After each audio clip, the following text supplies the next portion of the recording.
Amigos, muito bom dia. Estamos aí começando mais uma semana. Hoje é dia 23 de fevereiro de 2025. Estamos iniciando a semana, segunda-feira, e a conversa fraterna. Hoje nós vamos ler o capítulo 173 do livro Palavras de Vida Eterna, da psicografia de Chico Xavier por Emmanuel. Bom dia, seu José Reginaldo e Dona Conceição, sejam bem-vindos. Bom dia, Verônica, bem-vinda. Capítulo 173 do livro Palavras de Vida Eterna, da psicografia de Francisco Cândido Xavier pelo Espírito Emmanuel. E esse capítulo tem como título Rixas e Queixas. A mensagem é de Tiago, em sua carta universal, capítulo 3, versículo 10. Bom dia, Felipe. De uma só boca procede bênção e maldição. Meus irmãos, não é conveniente que estas coisas sejam assim. Olha o que ele diz: de uma só boca procede bênção e maldição. Não é conveniente que seja assim. Então vamos ver o que Emmanuel nos traz de reflexão. Me desculpem. Julgamos comumente que os problemas de justiça apenas se manifestam quando questões graves nos levam ao tribunal.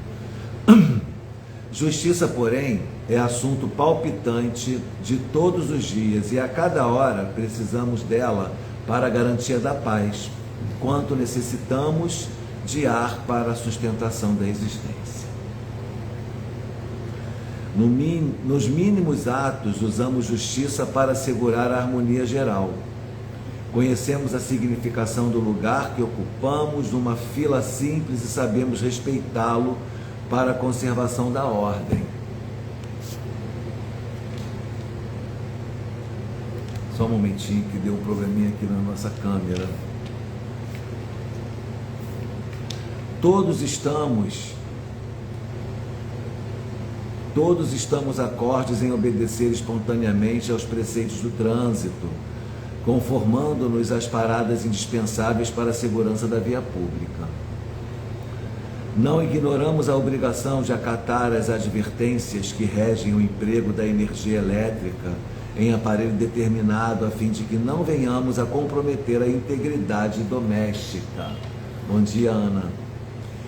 Em sã consciência, ninguém desdenhará os direitos do vizinho, se não deseja os seus próprios direitos menosprezados.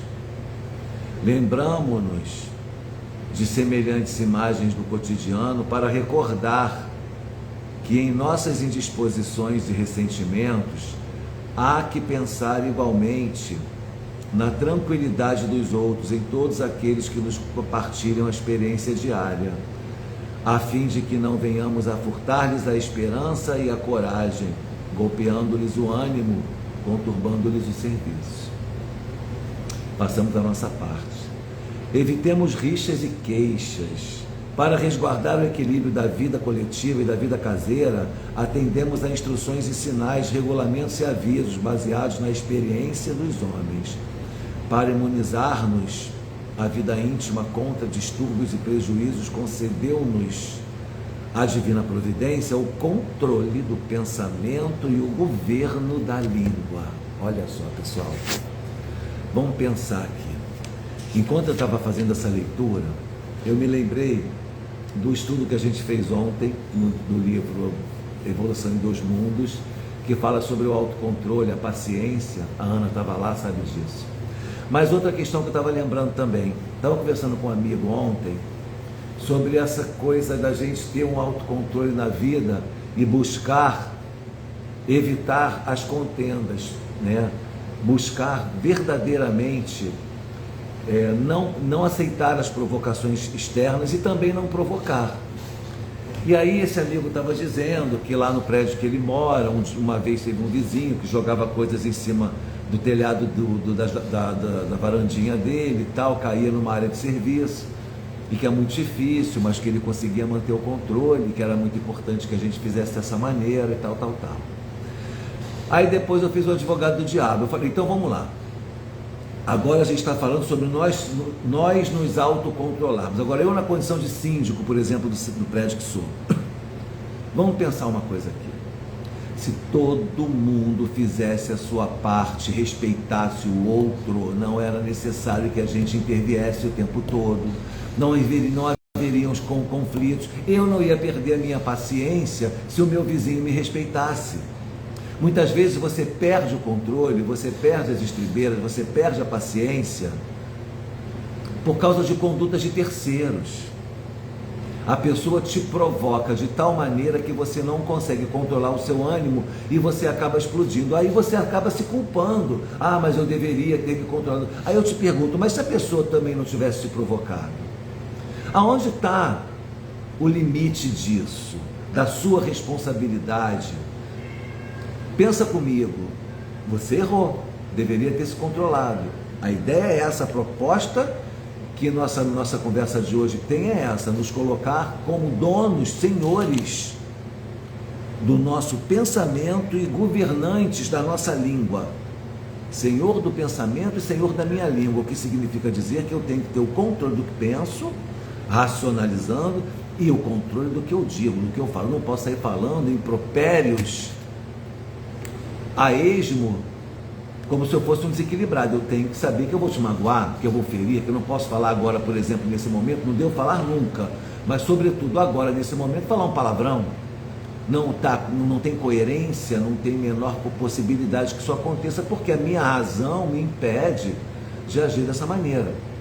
É sobre isso que a gente está falando, mas aqui na proposta, eu estou fazendo essa proposta para reflexão com vocês, mas aqui a gente também tem que falar sobre o que Tiago falou em sua carta. Vós sois... Cadê? De uma só boca procede bênção e maldição, e é verdade. Muitas vezes nós não percebemos, mas a mesma boca que abençoa também amaldiçoa. Quando eu abençoo você, porque você me ajudou, porque você me pediu alguma coisa, porque nós conseguimos entrar numa sintonia espiritual bacana, mas depois vem uma pessoa que me provoca, eu amaldiçoo?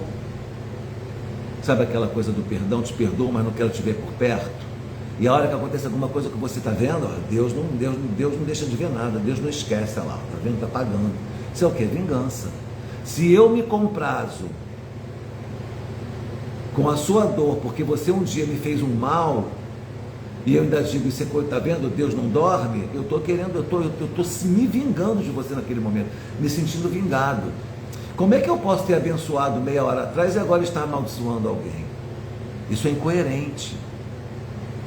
É a mesma coisa que você falar o tempo todo, você vai para a casa espírita, você vai para o templo religioso, você faz caridade, você faz as orações, você participa das ritualísticas da sua religião, mas em casa você é um péssimo pai, uma péssima mãe, é um amigo que fala mal dos outros, é uma pessoa traiçoeira, é uma pessoa que tem conversa jocosa e debochada, é uma pessoa invejosa, mas na casa espírita você está trabalhando maravilhosamente bem. Então, nas palavras de Chico Xavier, de Divaldo Franco, mais vale um mau ateu mais vale um bom ateu do que um mau espírita, né? Então essa mensagem é muito importante, porque a gente julga, geralmente, como Emmanuel já começa nos dizendo, julgamos comumente que os problemas de justiça apenas se manifestam quando questões graves nos levam ao tribunal. Aí a gente pensa na justiça, mas justiça é não falar mal do outro, justiça é procurar a concórdia entre as pessoas, justiça é fazer o bem, sem olhar a quem. E aí a gente começa a entender que a vida pode ter um outro sentido e que nós precisamos ter o controle. Por quê? Olha o que ele diz aqui: nos mínimos atos usamos justiça para assegurar a harmonia geral. Conhecemos a significação do lugar que ocupamos numa fila simples e sabemos respeitá-lo para a conservação da ordem. Isso é justiça. Se eu respeito o número de pessoas que vão entrar no elevador, eu estou atrasado, preciso chegar no escritório rápido, mas o elevador está lotado, eu não vou sobrecarregar o elevador, porque a regra é de 5 e não de 6, hipoteticamente falando. Eu pego o meu carro para dirigir, eu tenho que parar no sinal de trânsito. Todas essas regras de conduta sociais que nós, civilização, nos submetemos para manter a ordem social, estão atreladas à lei. São pequenas questões, pequenas coisas que a gente, condutas que a gente tem, mas quando a gente vai seguir em outras direções, a gente acaba falhando, como justamente no momento de você perdoar um amigo, uma pessoa que cometeu um erro, a pessoa passou por você, passou por cima do seu pé, te pisou, você fica irritado. Não ignoramos a obrigação de acatar as advertências de quem rege o emprego da energia elétrica em aparelho determinado, a fim de que não venhamos a comprometer a integridade doméstica. Se a Light diz, olha, vai acontecer aí um serviço, desligue a luz, desligue todos os aparelhos eletrônicos da sua casa, que nós vamos fazer um serviço ali no poste. Você não vai fazer, você não vai cumprir. Em sã consciência, ninguém desdenhará os direitos do vizinho, se não deseja que os seus próprios direitos sejam menosprezados.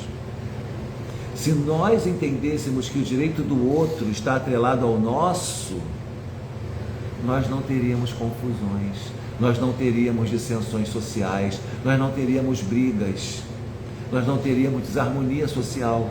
Então, se eu sei que o horário de silêncio é 10 da noite, eu vou manter o silêncio às 10 da noite. Se eu sei que o som muito alto em qualquer horário do dia configura contravenção penal chamada perturbação da ordem, eu não vou colocar o som alto em momento algum. Eu vou colocar o som numa medida que eu possa sentir prazer em ouvir, mas que não incomode o vizinho.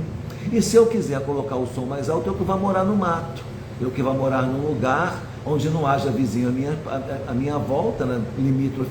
Vizinhos limítrofes a mim, que eu posso me exceder um pouco mais. E ainda assim eu vou atrapalhar a natureza, a harmonia da natureza. Se eu for para o mato, esse barulho atrapalha, ensurdece os animais, atrapalha a harmonia do ecossistema, do meio ambiente. Olha, gente, nós somos seres humanos. O que nos diferencia dos animais é a consciência, é a razão, é a capacidade de raciocinar e a continuidade do nosso pensamento. Nós vivemos no reino, nós somos do reino animal, e o Espiritismo vem e cria um novo termo, uma neologia chamada hominal, reino hominal. E a única diferença, na verdade, o reino hominal é um sub-reino do reino animal. É um passo adiante, é um degrau acima, mas do reino animal. Organicamente somos animais, mas a nossa consciência, a nossa razão, a nossa inteligência, a nossa capacidade de estar aqui, a nossa individualização nos torna humanos e nos traz responsabilidades. Eu não posso mais viver como um primitivo num mundo que não é mais primitivo. Por isso estamos vendo tantas coisas acontecendo, a separação do joio e do trigo, nesse momento de transição. Porque não poderemos chegar no mundo regenerado se não estivermos regenerados dentro de nós, para que tenhamos condutas coadunadas com a regeneração. É isso que Emmanuel quer que a gente reflita hoje, nas palavras do nosso querido Tiago, em sua carta. Rixas e queixas é o título do capítulo, para quem chegou agora. A palavra evangélica: de uma só boca procede a bênção e maldição. Meus irmãos, não é conveniente que estas coisas sejam assim. Palavras de Tiago em sua Carta Universal, capítulo 3, versículo 10. Até quando nós vamos ser incoerentes com as nossas condutas? Nós temos hoje a ferramenta chamada Espiritismo, que nos compele, que nos convida e nos compele, se quisermos ser espíritas, ao progresso moral, ao progresso intelectual. E o que estamos fazendo com esse progresso? Estamos realmente respeitando as leis do trânsito? Estamos respeitando os nossos familiares, amando? Estamos tendo responsabilidade com aqueles que vêm sob nossa guarda? Estamos cuidando do nosso vaso carnal de maneira adequada para que possamos viver aqui com saúde, qualidade de vida e a longevidade necessária ao cumprimento do nosso processo reencarnatório, da nossa programação reencarnatória? Tudo está nas nossas mãos. Não é sorte, não é trevo de 4 folhas, não é magia não. É razão, é consciência, é atitude, é conduta. Pensa nisso. Hoje é segunda-feira. Que dia bom para a gente refletir nossas condutas e podermos mudar os nossos comportamentos. Não é isso? Tânia Barreiros, bom dia. Luiz Martins, querido amigo, que saudade de você e da Rosa. A gente parou de fazer a nossa reunião pública virtual e nós paramos de ter contato com vocês e sentimos muita falta. Engraçado você estar aqui hoje. Eu pensei muito em você e na Rosa esse final de semana. Manda um abraço enorme para ela, meu querido. Vê se aparece, vamos nos ver, nos falar. Cristo. Bom, Cristofaro, deve ser Cris. Bom dia também. Então vamos encerrar nossa conversa fraterna com a leitura de um capítulo aqui do livro Minutos de Sabedoria. Capítulo 84. Mantenha elevado seu otimismo na vida. Quem possui o coração cheio de amor, nada teme. Arrosta todos os vendavais da vida com um sorriso nos lábios. Procure amar a todos e a tudo, mesmo aqueles que o fazem sofrer, e você se estará tornando perfeito como o Pai Celestial, que dá a todos sem distinção, bons e maus, justos e injustos, as mesmas oportunidades de salvação.